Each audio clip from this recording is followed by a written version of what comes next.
Sa ngalan ng Ama, ng Anak at ng Espiritu Santo. Amen. Ang pagpapala ng ating Panginoong Jesucristo, ang pag-ibig ng Diyos Ama, at ang pagkikipag-isa ng Espiritu Santo naway sumainyong lahat. At sumayo rin. Mga kapatid, aminin natin ang ating mga kasalanan upang tayo'y maging marapat na gumanap sa banal na pagdiriwang.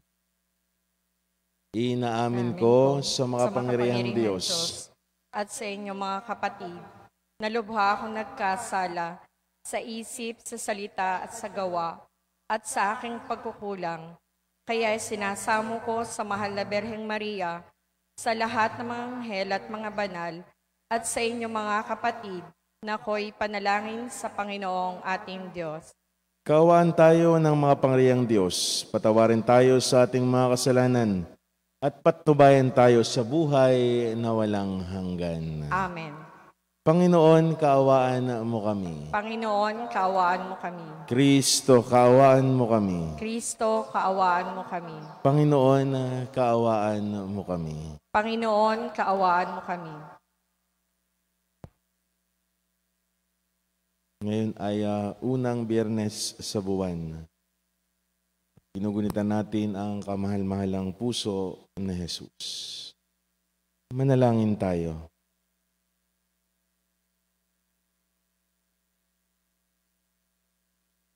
Ama naming makapangyarihan, gawin mo kaming mabihisan ng tanang kabutihan ng puso ng iyong anak na minamahal. At pag-alabin nawa kami ng kanyang loobin at kaisipan upang kaming mga naging kanyang kalarawan ay maging dapat makasalo sa walang maliw na katubusan. Sa pamamagitan niya, kasama ng Espiritu Santo, magpasawalang hanggan. Amen.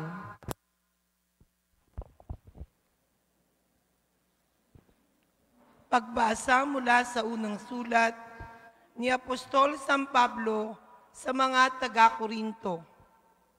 Mga kapatid, kami mga lingkod ni Kristo at katiwala ng mga hiwaga ng Diyos, ganyan ang dapat na maging palagay ninyo sa amin. Ang katiwalay kailangang maging tapat sa kanyang Panginoon. Walang anuman sa akin ang ako'y hatulan ninyo o ng alinmang hukuman ng tao, ni ako may di humahatol sa aking sarili. Walang bumabagabag sa aking budhi, ngunit hindi nangangahulugang ako'y walang kasalanan.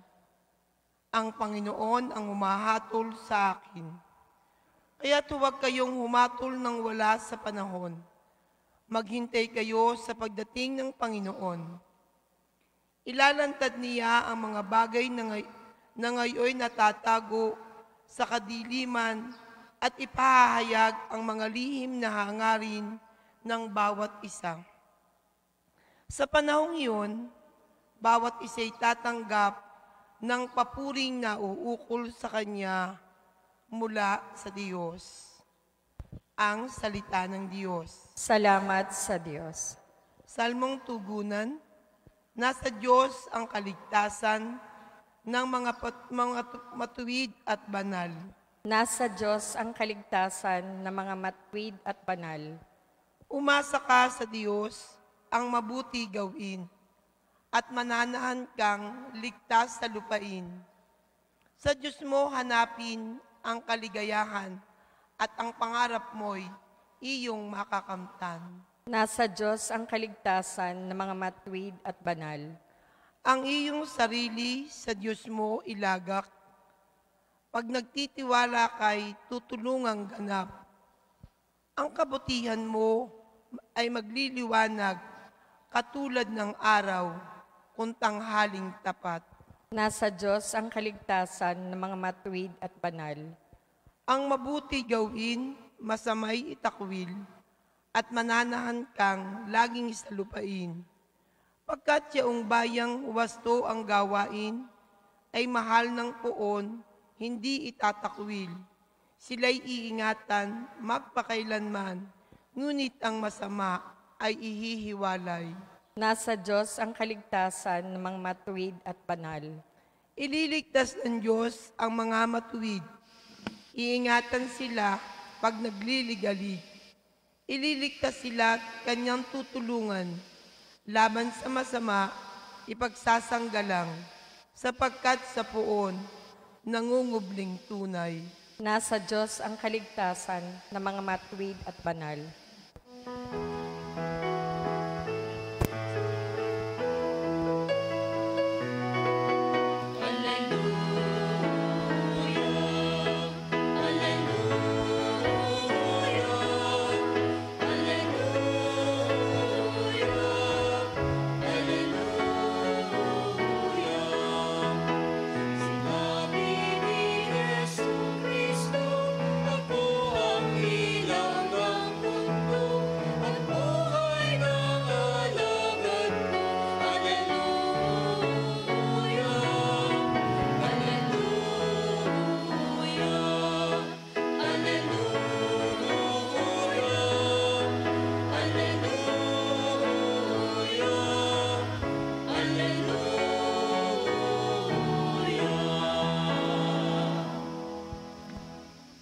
Sumainyo ang Panginoon. At sumaiyo rin. Ang mabuting balita ng Panginoon ayon kay San Lucas. Papuri sa iyo, Panginoon.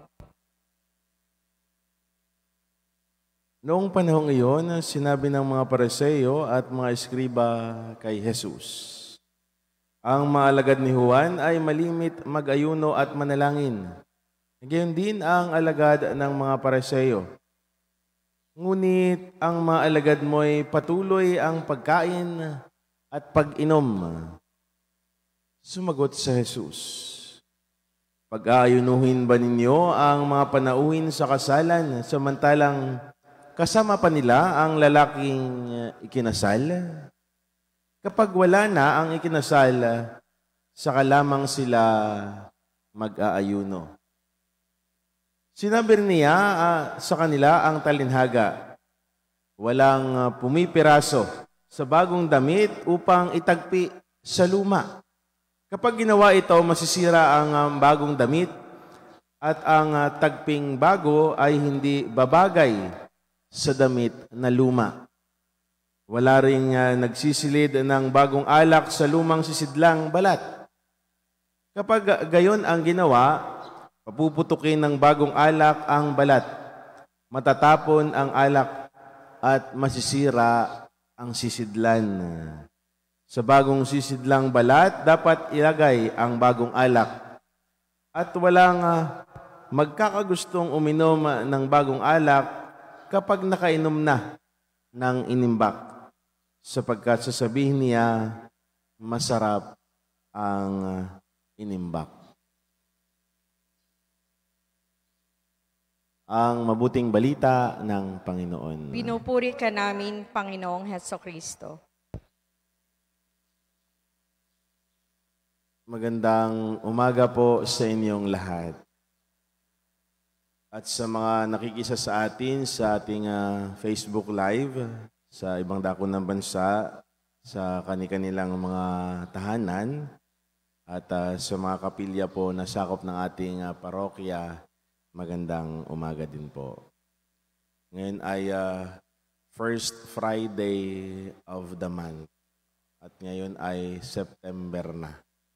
Talagang napakabilis ng araw, per months na ulit. Kaya pwede nang bumati ng Merry Christmas.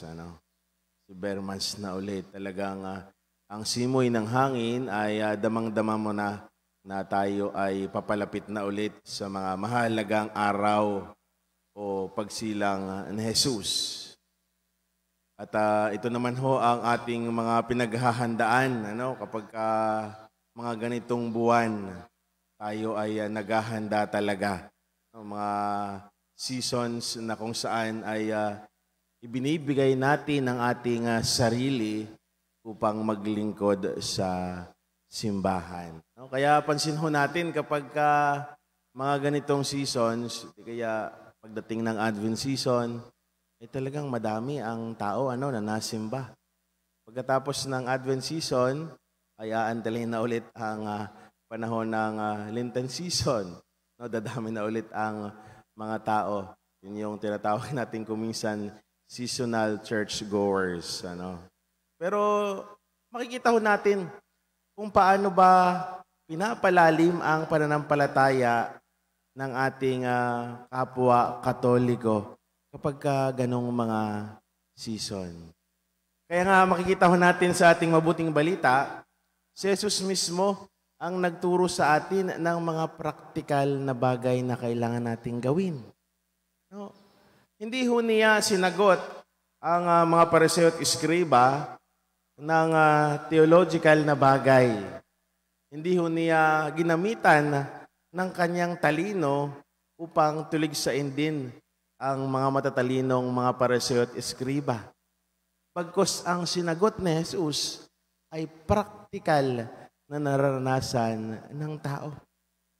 At ito ho ang ipinapaunawa sa atin ng ating mabuting balita.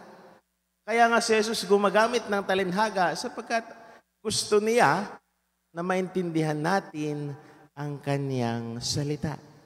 Gusto ni Jesus na maintindihan natin kung paano niya isinabuhay ang utos ng Diyos Ama sa kanya. Kaya nga ipinakita sa atin sa unang parte ng ating mabuting balita kung paano nga sinabi ni Jesus nung siya ay tuniligsa kung bakit ang kanyang mga alagad ay hindi nag-aayuno. Ano ang sagot ni Jesus? Mag-aayuno lamang sila kapag wala na ang lalaking ikinasal. Pag hindi na nila kasama ang kinasal. Sa kultura ng mga Hudyo, napakatindi ho ang mga bagay na ito, ang pag-aayuno. Sapagkat lubos silang nagsasabuhay sa kung anuman ang mga batas. Kaya kapag panahon ng ayuno, talagang ayuno talaga. Hindi kakain, nagdadamit ng kung ano ang luma. Yun ang kanilang kultura. Ginagawa at ginagawa nila. Pero ipinaunawa ni Jesus, ano ba ang mas malalim na kahulugan ng pag-aayuno? Ano ba ang mas praktikal na gawin? Tayo ho, kung i-apply ho natin, kunyari ay merong kayong kamag-anak o anak na natapat naman ang kasal sa Huwebes Santo, ipanahon ng pag-aayuno. Hindi kaya kahit naman natapat ng Friday pero Lenten season. Tigat pag Lenten season ay pag Friday dapat tayo ay fasting and abstinence, pag-aayuno. Paano kaya kapag natapat doon sa Friday ang kasal ng inyong anak? Ay ang handa ay baboy, mga karne. Hindi ka ba kakain? Talaga bang paninindigan mo ang pag-aayuno? Sabi ni Jesus, praktikal na bagay. Pagkatapos ng selebrasyon, saka mag-ayuno. Sapagkat ito'y isang araw lang naman na selebrasyon. Bukas, wala na. Pwede na ulit isabuhay ang kung anuman ang iyong sinimulan.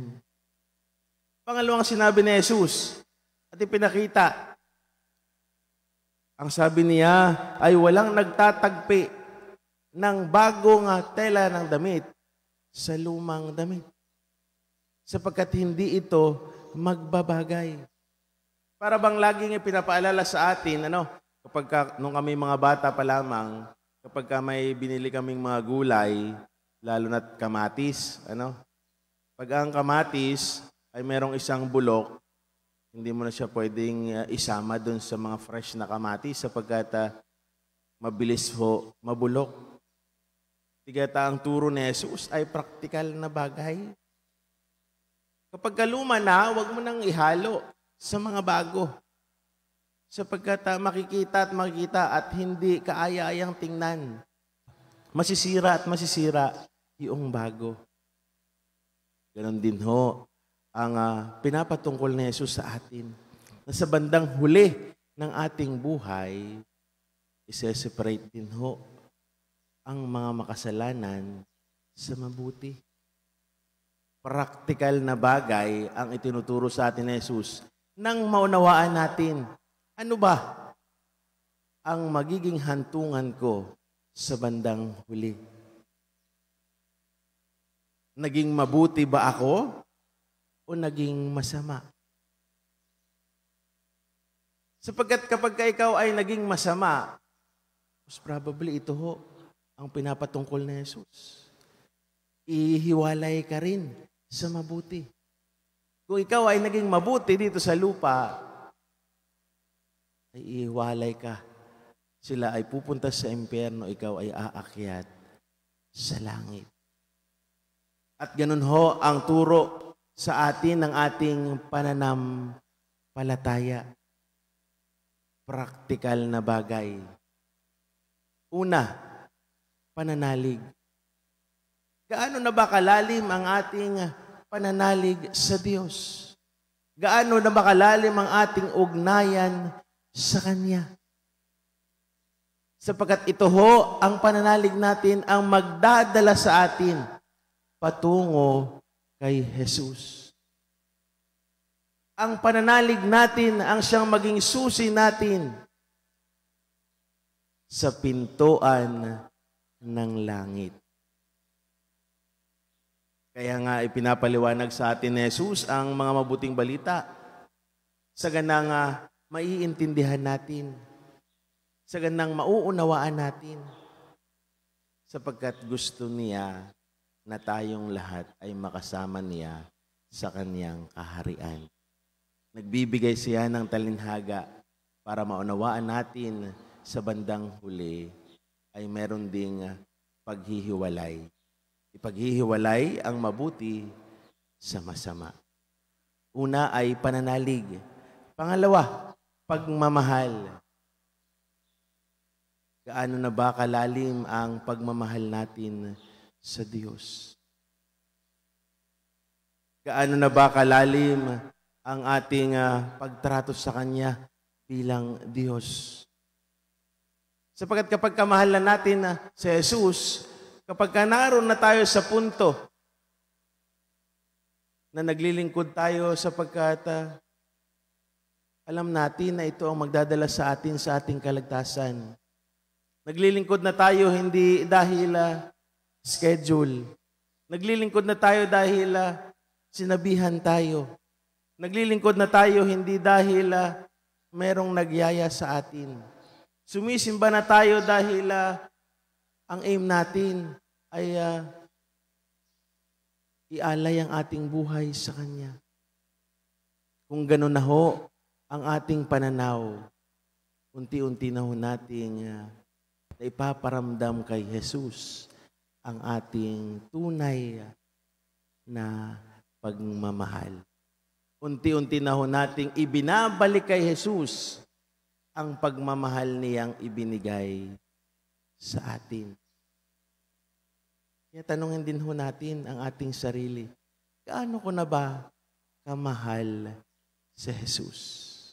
Gaano na ba kalalim ang aking pag-aalay ng buhay para sa Kanya? Kaya tanungin natin ang ating sarili, kapag ba ako'y sumisimba, ay napipilitan lamang ako? Kapag ba ako'y naglilingkod, dahil lang ba ako'y schedule? O ako'y naglilingkod na sapagkat gusto kong ialay din ang aking buhay sa Kanya? Pagkatapos ng pananalig, pagkatapos ng pagmamahal, ang pangatlo at magiging bunga ay ang pagbabago. Sa akin bang pananalig, sa akin bang pagmamahal kay Jesus, ako ba ay nagbabago na? Itanong din natin sa ating mga sarili, pinapanibago ba ako ng aking pananalig sa Diyos? O walang saysay ang aking paglilingkod sa simbahan, walang saysay ang aking paglapit dahil ako na may hindi nagbabago. ganun pa rin ang aking ugali. Check natin ang ating mga sarili. May nagiging bunga ba ang aking araw-araw na pagsimba? May nagiging bunga ba ang aking araw-araw na pagdarasal? Kung mapapansin natin na para bang yung ugali ko ganun pa rin. Ako pa rin ay magagalitin, ako pa rin ay maligalig, ako pa rin ay nagsusungit. Para bang kung minsan sasabihin mo sa sarili mo, parang ako yung masamang lumang damit na kapag napasama doon sa mga mababait ay nahahaluan sila ng kasamaan ko. Ay i-check natin ang ating sarili. Kung gano'n ang ating napapansin, mas palalimin pa natin ang ating pananalig sa Diyos. Kausapin natin ang Diyos. Humingi pa rin tayo ng tawad sa Kanya. Patuloy pa rin tayong magmahal sa Kanya. Para sa bandang huli, makita din natin ang bunga ng ating pananalig at pagmamahal sa Kanya. Na tayo ay unti-unting nagbabago. Mga kapatid, mga praktikal na bagay ang itunuturo sa atin ng ating mga talinhaga na hindi natin pwedeng itagpi ang lumang damit sa bagong damit. Praktikal na bagay na pinapanawa sa atin ng Diyos na sa bandang huli, ihihiwalay ang mga masasama sa mga mabubuti. Kaya kailangan nating palalimin sa ating pananampalataya ang pananalig at pagmamahal sa Diyos. Nang sa ganon, ang magiging bunga ay tayo'y nagiging bago. Ang naging bunga ay tayo ay nagiging mabuti. Muli, isang magandang umaga sa inyong lahat.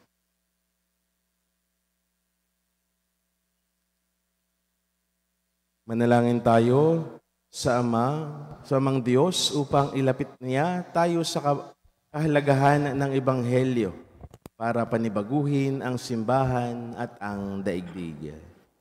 Panibaguhin mo kami, O Panginoon. Panibaguhin mo kami, O Panginoon.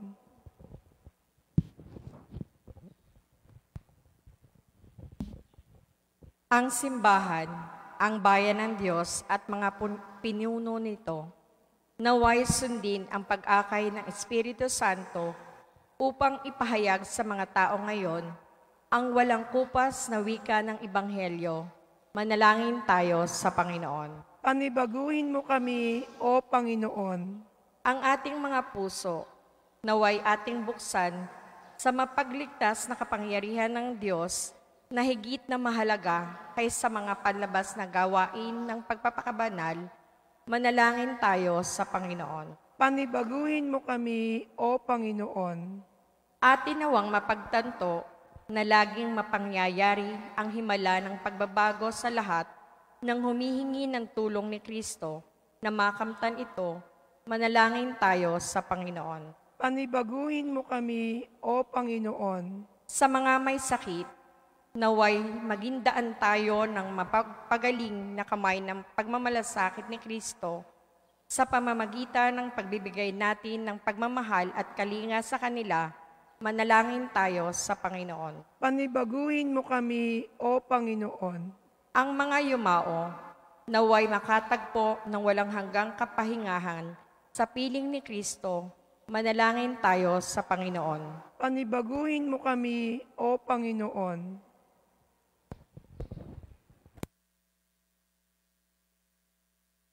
Ama naming nasa langit, dinggin mo ang aming mga panalangin at turuan mo kaming mamuhay bilang bagong bayan mo na pinalaya ng pag-ibig ni Jesucristo naming Panginoon.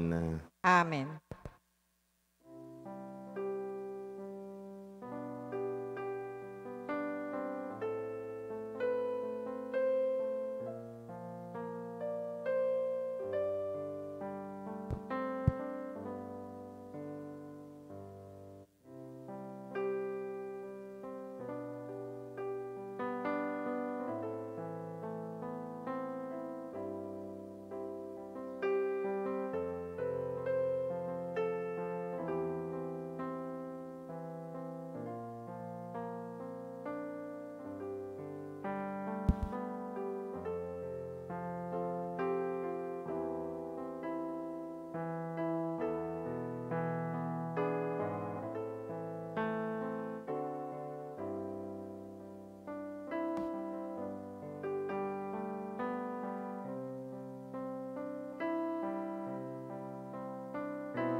Manalangin kayo mga kapatid upang paghahain natin ay kalugdan ng Diyos amang makapangyarihan. Tanggapin nawa ng Panginoon itong paghahain sa iyong mga kamay, sa kapurihan niya at karangalan sa ating kapakinabangan at sa buong sambayanan niyang banal. Ama naming lumikha, ikaw ay puspos ng awa at pag-ibig sa tanan, at dahil sa iyong pag-ibig na nag-uumapaw, binigay mo sa amin ang bugtong mong anak na pinakamamahal. Ipagkaloob mo kaming makiisa niyang lubusan upang ang pagsamba sa iyo ay marapat naming maialay. Sa pamamagitan niya, kasama ng Espiritu Santo, magpasawalang hanggan. Amen.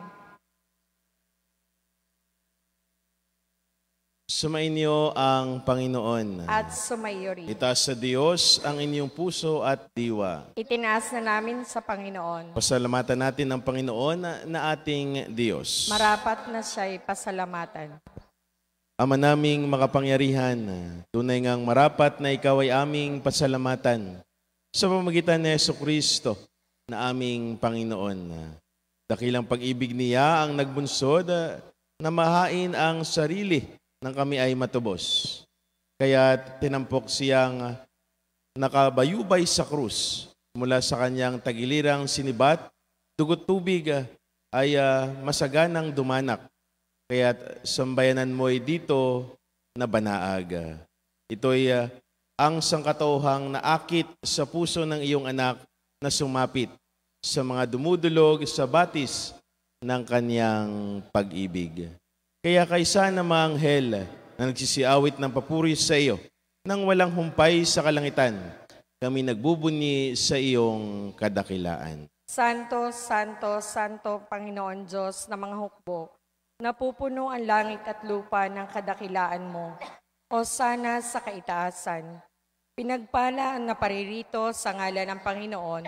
O sana sa kaitaasan. Ama naming banal, ikaw ang bukal ng tanang kabanalan.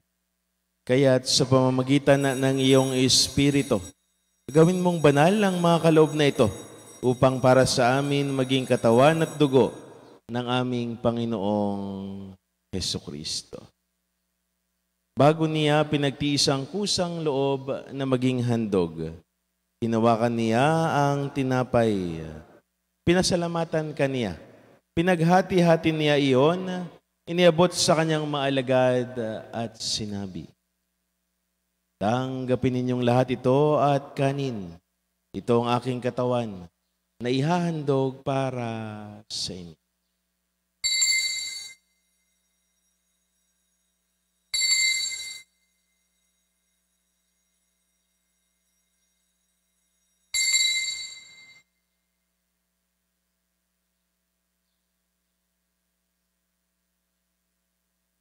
Gayon din naman, nung matapos ang hapunan, hinawakan niya ang kalis.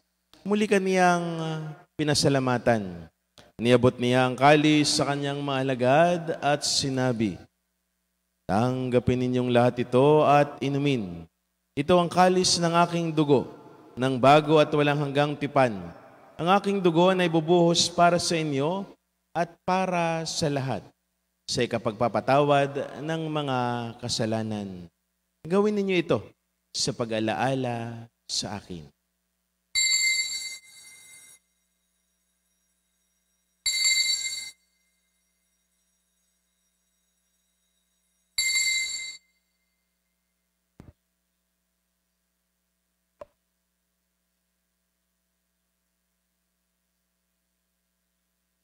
Ipagbunyi natin ang misteryo ng pananampalataya. Si Kristo'y namatay, si Kristo'y nabuhay, si Kristo'y babalik sa wakas ng panahon.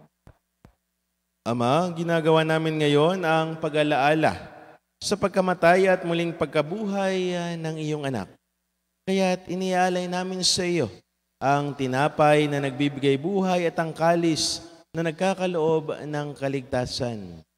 Kami nagpapasalamat dahil kami iyong minarapat na tumayo sa harap mo para maglingkod sa iyo.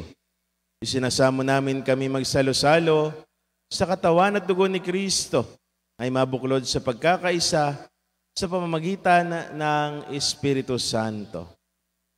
Alalahanin mo rin ang mga kapatid naming nahimlay nang may pag-asang sila'y muling mabubuhay.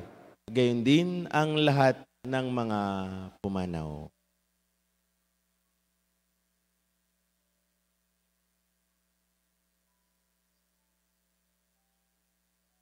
Kawaan mo sila at patuloyin sa iyong kaliwanagan.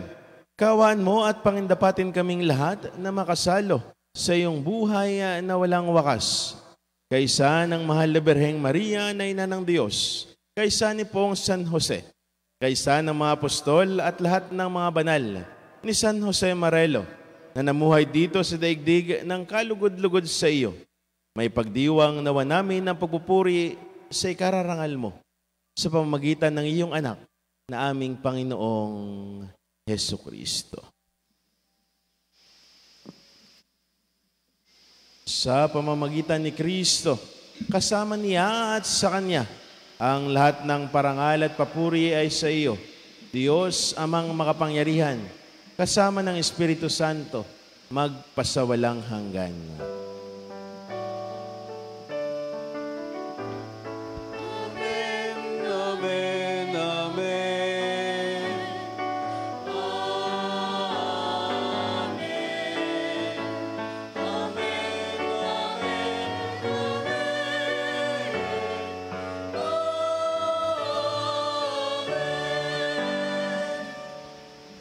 Sa tagubilin ng mga nakagaling na utos at turo ni Jesus na Panginoon natin at Diyos, ipahayag natin ng lakas loob.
Hinihiling namin kami adya sa lahat ng masama, pagkalooban ng kapayapaan araw-araw, iligtas sa kasalanan, at ilayo sa lahat ng kapahamakan.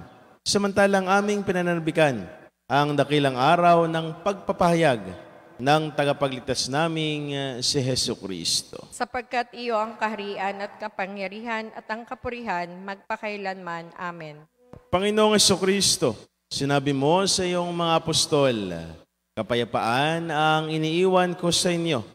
Ang aking kapayapaan ang ibinibigay ko sa inyo. Tunghayan mo ang aming pananampalataya at huwag ang aming pagkakasala. Pagkalooban mo kami ng kapayapaan at pagkakaisa ayon sa iyong kalooban, kasama ng Espiritu Santo, magpasawalang hanggan. Amen. Ang kapayapaan ng Panginoon ay laging sumainyo. At sumayo rin. Magbigayan kayo ng kapayapaan sa isa't isa. Peace be with you po. Kordero ng Diyos na nag-aalis ng mga kasalanan ng salibutan, maawa ka sa amin. Kordero ng Diyos na nag-aalis ng mga kasalanan ng sanlibutan, maawa ka sa amin. Kordero ng Diyos na nag-aalis ng mga kasalanan ng sanlibutan, ipagkaloob mo sa amin ang kapayapaan.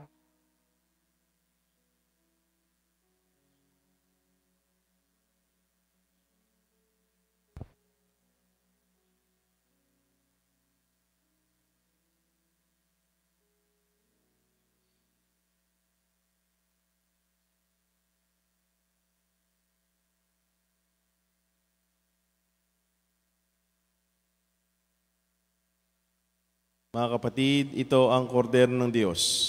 Ito ang nag-aalis ng mga kasalanan ng sanlibutan. Mapapalad tayong nanyahan sa kanyang piging. Panginoon, hindi ako karapat-dapat na magpatuloy sa iyo, ngunit sa isang salita mo lamang ay gagaling na ako.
Manalangin tayo.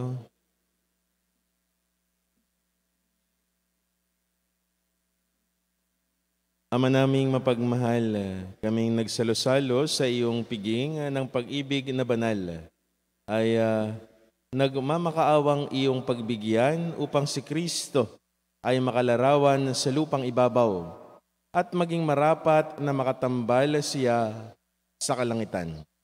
Sa pamamagitan ni Jesucristo, kasama ng Espiritu Santo, magpasawalang hanggan. Amen.